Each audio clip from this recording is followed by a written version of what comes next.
Hi everyone. معاكم سمر من Go Talkie. لو فاكرين في الفيديو اللي فات اتكلمنا عن ال collocations.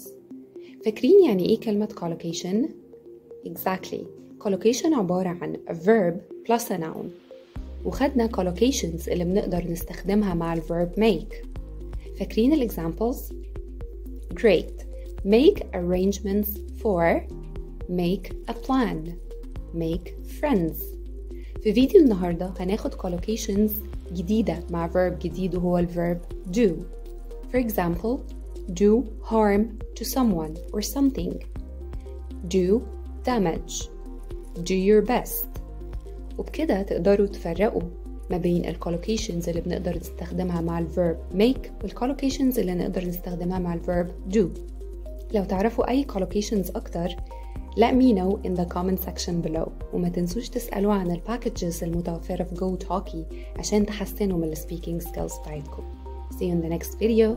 Bye.